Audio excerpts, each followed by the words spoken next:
Our research out here at NASA Wallops Flight Facility is to help them in their near and long-term planning for shoreline stabilization, and in particular, how do those efforts impact shorebird species of concern to our state and federal agencies.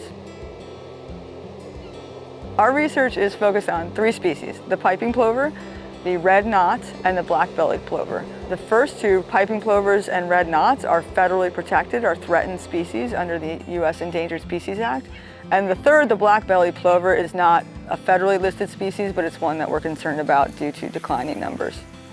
We actually know very little about how when you move sand around, or you put rocks on the beach, or you put rocks offshore, how does that change the elevation of the island? How does it change the prey that we find on the beaches? And then the birds are here to forage and feed themselves before they migrate on to their breeding grounds or before they start to breed here. And we are not sure how all these efforts change the prey base.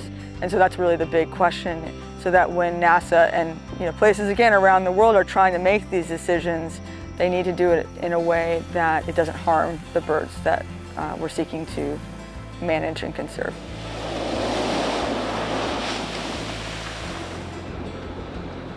To research the birds that we're looking at, we go out and we do surveys to look at kind of the abundance and diversity of the birds that are coming through here. And then we will collect our core samples to take that back and analyze the prey that the birds are finding on the beach to eat while they're passing through. In our core samples, when we bring them back to the lab to analyze them, we're finding a lot of blue mussels, clams, insect larvae, worms, and crustaceans.